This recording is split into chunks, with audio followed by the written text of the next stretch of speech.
So I've got a signal in here too, but this came up first and I just whacked it all off clear. This is the kind with the colon, so I believe those are a little bit more collectible. We'll see. Alright, I got a little one here that I spent some time chasing around and finally found it. It is the symbol part of a coastal artillery button. That's pretty cool. I haven't found one without the full back and everything. Awesome. Just kick this out of, basically off the surface. A little US on it, a chain. See if there's any more of it. Alright, I've got something round here. Let's see what we have.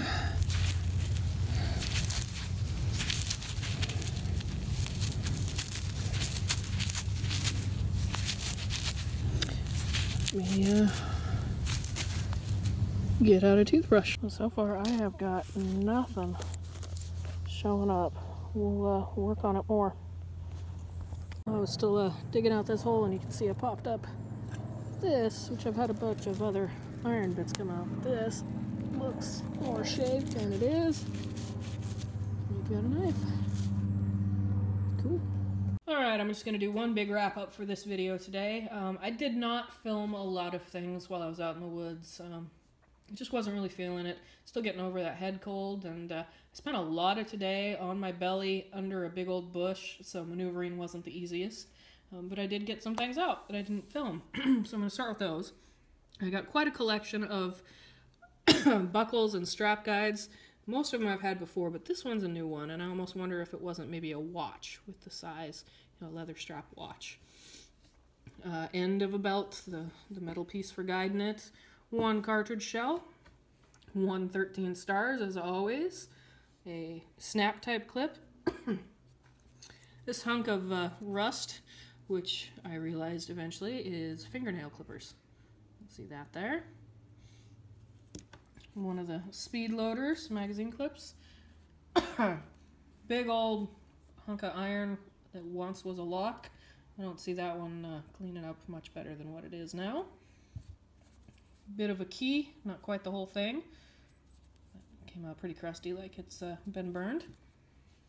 Two spoons, obviously quite different in their metals.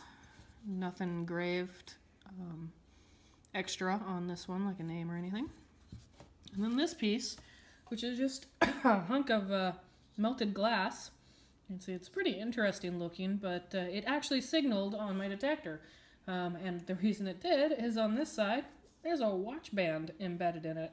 Looks like it was silver plated. It cleans up pretty easy as I've scraped it, but there's definitely plating rubbing away.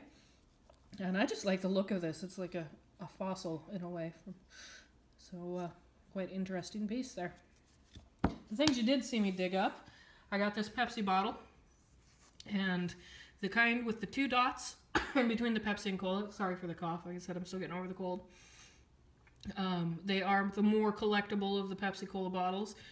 If they are red and white with this part here and here in blue, those are the most collectible. And then these ones come in second with just the red and the white. At least that's what I've seen. Most of those are referencing 12 fluid ounces, but I'm assuming that it's the same for the 8. And I don't pull a lot of Pepsi bottles out. It is definitely Coke. Coke was the drink of choice. I pull out a Coke bottle almost every time. I brought home a couple of broken Coke bottle pieces this time. But so I'm always happy to get a Pepsi out.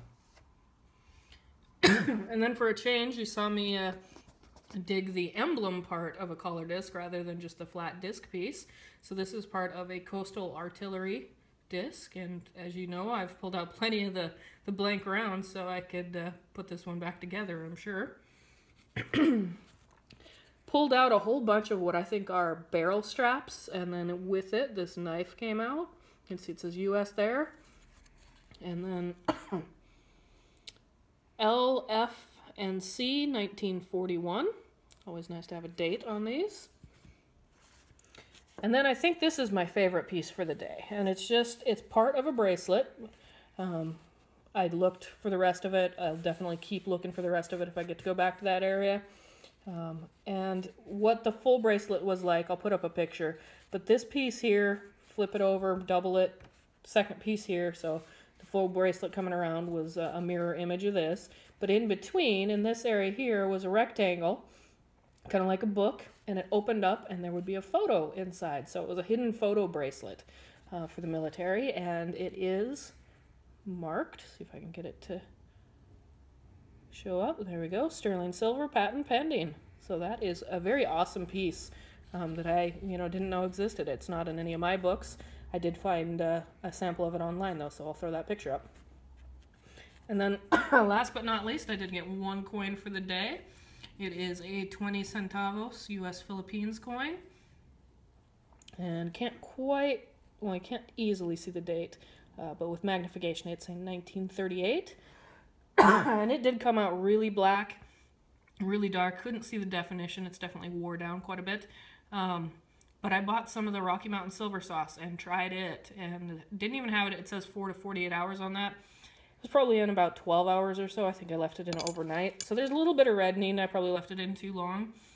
But I wouldn't have been able to identify it really without doing that. And I'm not going to sell these coins, so I know some people would, you ruin it with that type of stuff, but I'd rather identify what it is for my collection than keep it pristine out of the ground. So that's what this is, and always nice to get a coin. So that was the total for this hunt. Probably not going to be a super long video, but I am going to give you a little bit of a teaser for my next video. I have got this going on here today. And this is a new travel case for my machine, and I will be getting on a plane in just a couple of days, heading out to Memphis, Tennessee, and I have a private site to dig that is on a Civil War battle site. So there has been another detectorist that's done it, but let's hope he left something for me. Hope you're all out digging it.